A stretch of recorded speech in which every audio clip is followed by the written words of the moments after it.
अगर गांव का माहौल मुझे बेइज्जती करने से खराब होता है तो फिर और खराब होने के लिए तैयार रहना पड़ेगा। कि हमारी जान की कीमत नहीं है। भारत के संविधान में इज्जत फंडामेंटल राइट है, डिग्निटी फंडामेंटल राइट है। इस मुकाम पर हम आ गए। क्यों आ गए? क्योंकि हम सिर्फ वोट डाल रहे हैं, वोट डाल रहे हैं, हम कभी वोट नहीं दे रहे हैं। मेरे अजीज दोस्तों और बुजुर्गों, याद रखो, आप अगर आज आप अपनी ताकत को नहीं समझेंगे, लोग बोलेंगे आपसे अगर मुबीन रजवी कामयाब हो गया तो क्या होगा। मेरे अजीज दोस्तों और बुजुर्गों, अगर एक मुबीन रजवी तुम्हारा विधायक बनकर झारखंड की विधानसभा में जाएगा तो कम से कम मुबीन रजवी की जबान से निकलेगा शमशाद अंसारी जिंदाबाद, शमशाद अंसारी जिंदाबाद। कभी तो कोई लड़ेगा, मगर आज ये कहेंगे अरे एक जीतेगा तो क्या होगा। आप उनसे कहना कि भारत की पार्लियामेंट में दो आने वाला है और आपको हम बताना चाह रहे हैं कि अब तो ट्रेन में वो यहीं पर था, शायद वो खबीस शैतान जिसने गोली मारी वो झारखंड के रेलवे स्टेशन में था शायद। हम अपने मतलब पर, अपने मकसद के तहत, अपनी मोहब्बत की बिना पर वोट देंगे। अरे तुम गोली मार कर हमको शहीद करके तुम कह रहे हो, याद रखो तुम जालिम हो, तुम्हारा जुल्म खत्म होगा। तुम अगर समझ रहे हो कि इख्तिदार में मोदी है तुमको कुछ नहीं होगा, अरे इख्तिदार तो अल्लाह का है,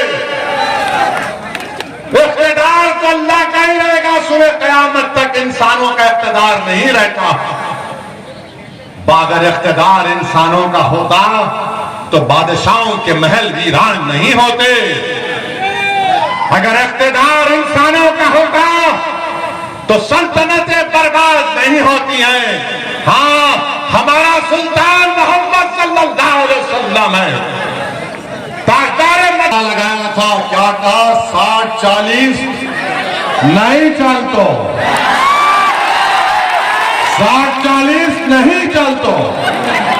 तो हेमंत सोरेन को 40 दीजिए, 60 हमको देकर इनको कामयाब करिए, तभी इनका दिमाग हल्का होगा। अरे ये आदिवासी प्रदेश है, आप ये कह रहे हैं कि 60-40? हेमंत सोरेन, कौन आपको कह रहा है ये सब बातें? क्या आप अपनी बर्बादी को दावत दे रहे हैं? अरे ये गरीब प्रदेश में आप यहां के लोगों को नौकरी देने के बाद भी आप तक बात कर रहे हैं। ये बड़ा जज्बाती बयान लेकर गया, तुम इसकी बातों में नहीं आना, हम सब कर देंगे। याद रखो, इनको तुम्हारे गांव में ला दिए, मगर अब आपकी जिम्मेदारी है कि आप अपने लिए, अपने बच्चों के लिए अपने वोट का सही इस्तेमाल करिए।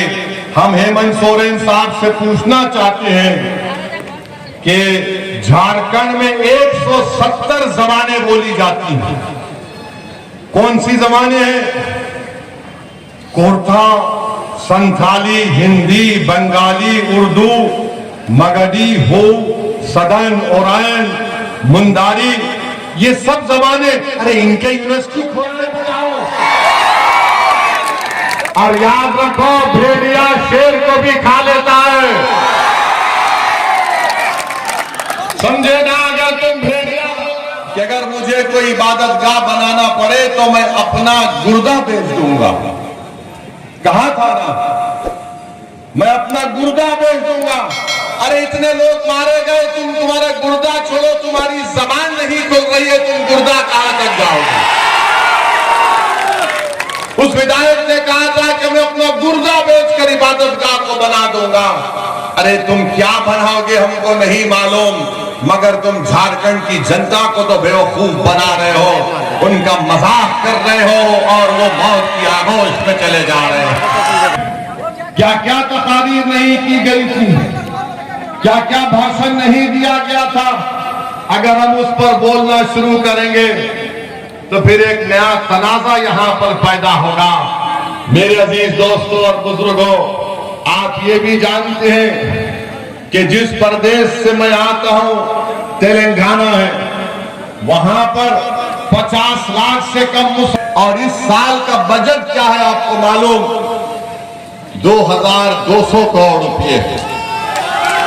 और झारखंड में अल्पसंख्यक समाज का विजारत अखिलती बहबूद का बजट सिर्फ 500 करोड़ रुपए है, सिर्फ 500 करोड़ रुपए। और हम जब यहां पर आ रहे हैं तो हमको गाली दे रहे हैं। अरे भैया गाली दो हमको, तुम्हारी गालियों से मैं रुकने वाला नहीं हूं। यहां तेलंगाना में हमारे सात विधायक हैं, कोई मंत्री नहीं है। सुनिए, कोई मंत्री नहीं है, मगर हम 50 लाख से कम है। 2200 करोड़ रुपये सालाना मिलता है।